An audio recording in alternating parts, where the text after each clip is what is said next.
Hi friends, இது வந்துட்டு ஒரு மினி லாக் தான். என்னென்னா படுத்துகிறாங்க பார்ட் 2 என்னென்னு பார்க்குறீங்களா? ஆல்ரெடி நான் படுத்துகிறாங்கன்னு சொல்லிட்டு ஒரு வீடியோ போட்டிருந்தேன். அது வியூஸ் வந்து ஃபஸ்ட் டைம் என்னது வந்துட்டு வீடியோ வந்துட்டு ஒரு 4K போயிருக்கு. ரொம்ப சந்தோஷமாக இருக்குது. Thanks for supporting.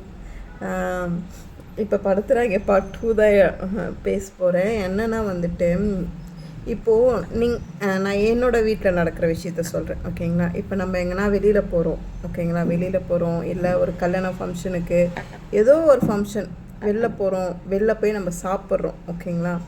சாப்பிட்றோன்னா நீங்கள் என்ன பண்ணுவீங்க? சாப்பிட்டுட்டு அங்கேயே சாப்பிட்டுட்டு வந்துடுவீங்க, வீட்டில் வந்து படுத்து தூங்குவீங்க, ஓகேங்களா? எங்கள் வீட்டில் என்ன பண்ணுவாங்க தெரியுமா? கல்யாண வீட்டுக்கு போனாலும் வந்துட்டு சாப்பிட்றோமா, எங்கள் வீட்டுக்காரர் என்ன பண்ணுவார்? சாப்பிட மாட்டார்.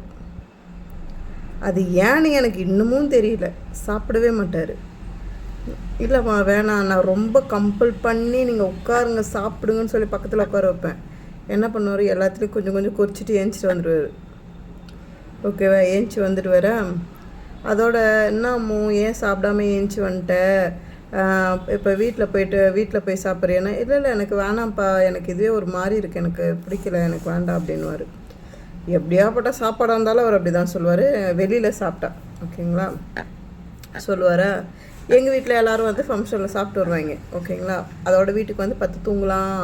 அப்பா நம்மளுக்கு இன்றைக்கி சாப்பாடு செய்கிற வேலையிலேருந்து தப்பிச்சுண்டா அப்பா அப்படின்னு நினச்சி ரொம்ப சந்தோஷப்பட்டோம், ஓகேவா? படுவேன். வீட்டுக்கு வந்தவுடனே சரின்னு கடகடன்னு எல்லோரும் படுக்கலாம் போட்டு படுத்துலான்னு சொல்லிட்டு படுத்துன்னு வச்சுக்குவேன். எங்கள் வீட்டுக்காரர் ஏஞ்சி வருவார். எனக்கு பசிக்குது, தோசை என்ன சுட்டு தரியா அப்படின்வார். எத்தனை மணிக்கு? 11:30 மணிக்கு. சரி ஓகே அப்படின்னு சரி அவர் ஒரு சாப்பிடல அப்படின்னு சொல்லிட்டு போயிட்டு சுட்டன்னு அவருக்கு தோசை சுடுறேன்னு வச்சுக்கோங்களேன். உடனே என் பொண்ணு ஏஞ்சி உட்காருவா. அம்மா எனக்கு ஒரு தோசை கூட அப்படின்னுவா. சரி இந்தா நீ சாப்பிடு. ஏன்டி நீ கல்யாணத்தில் சாப்பிடு? சாப்பிட்டேன், இருந்தாலும் எனக்கு இப்போ பசிக்கிற மாதிரி இருக்குது அப்படின்வா. அடுத்தது அந்த ஆளாக்கு சொன்ன இல்லைங்களா, அவள் ஏஞ்சி உட்காருவா.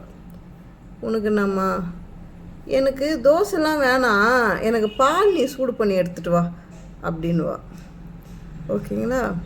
அடுத்தது கமல், தம்பி, ஓகேங்களா? அவனும் இல்லை அப்படியே அண்ணி எனக்கும் 2 தோசை அப்படின்வான். டேய் நீங்களாம் எதுக்கு தாண்டா கல்யாணத்துக்கு போகிறீங்க? ஃபங்க்ஷனுக்கு போனாலும் சரி, எதுக்கு போனாலும் சரி, அங்கே சாப்பிட்டு வருங்கன்னா வீட்டில் வந்து படுக்கலான்னு பார்த்தா வீட்டில் வந்து ஏன்டா இப்படி டார்ச்சர் பண்ணுறீங்க நீங்கள் அப்படின்னு சொல்லிட்டு அவ்வளோ டென்ஷன் ஆகும். ஆனால் என்னால் சொல்ல முடியாது. ஏன்னா நான் சொன்னேன்னு வச்சுக்கோங்களேன், எங்கள் வீட்டுக்காரர் அதுக்கப்புறம் வந்து எங்கிட்ட கேட்கவே மாட்டார். பட்னியாக கூட படுத்துருவார், கேட்க மாட்டார், ஓகேவா? அதனால் சொல்லிவிட்டு நான் வந்துட்டு சொல்ல மாட்டேன். இந்த வீடியோவே அவர் பார்க்காத வரைக்கும் நான் தப்பிச்சேன். பார்த்துட்டாரு, அவ்வளோதான். நான் யூடியூப் பார்க்க மாட்டார், அதனால் பிரச்சனை இல்லை, ஓகேங்களா?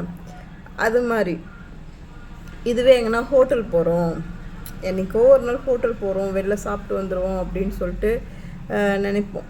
ஃபங்க்ஷனுக்கு இந்த அலப்பறை, ஹோட்டலில் போயிட்டு சாப்பிட்டுட்டு வீட்டுக்கு வந்தாலும் சேம் அலப்பறை. அதனால் என்ன பண்ணுறதுன்னு அப்படியே ஒரு மாதிரி இரிட்டேட் ஆகும். நீங்கள் சொல்லுங்கள், உங்களுக்கு எப்படி இருக்கும்? எனக்கு பயங்கர டென்ஷன் ஆகும். அப்புறம் எதுக்கு நீங்கள் வெளில போகிறீங்க? வீட்டிலே சமைச்சு சாப்பிட்டு வீட்டிலே பத்துன்னு இருக்க வேண்டியதானே? ஏன்னா எங்கே போனாலும் சமைக்கிற வேலை எங்களுக்கு தான் வரப்போகுது. அதுக்கு நாங்கள் வீட்டிலேருந்து சமைச்சிட்டு போகிறோம். வெளியில் போய் சுற்றிட்டு அதுக்கப்புறம் வீட்டில் வந்து மறுபடியும் உங்களுக்கு உட்காந்து எல்லாருக்கும் தோசை இல்லை இன்னும் உட்காந்து சுட்டு குத்துனுக்கிறதுக்கு இரிட்டேட் ஆகாது? அப்படி தான் பாடாப்படுத்துகிறாங்க. என்ன பண்ணுறதுனே தெரிய மாட்டேங்குது. சே, எங்கள் வீட்டிலலாம் அழகாக என் தம்பி தோசை சுட்டு கொடுப்பான். அது முட்டை தோசைலாம் சுட்டு கொடுப்பான். நான் மாட்டோம் உட்காந்து அழகாக சாப்பிடுவேன். இங்கே நம்ம சுட்டு கொடுத்தா எல்லோரும் உட்காந்து சாப்பிட்றாங்க. நம்மளுக்கு யாரும் ஒரு 2 தோசை சுட்டு கொடுக்க மாட்டுறாங்க. லாஸ்ட்டாக இவங்களுக்குலாம் தோசை சுட்டு கொடுத்துட்டு வந்து அப்படியே பத்துற வேண்டியதான்.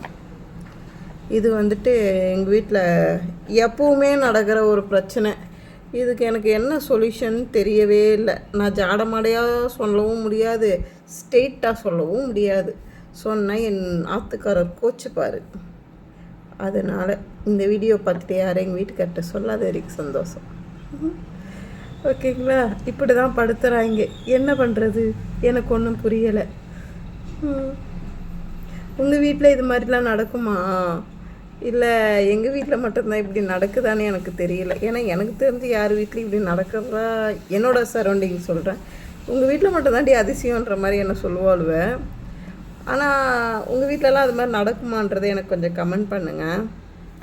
Bye bye.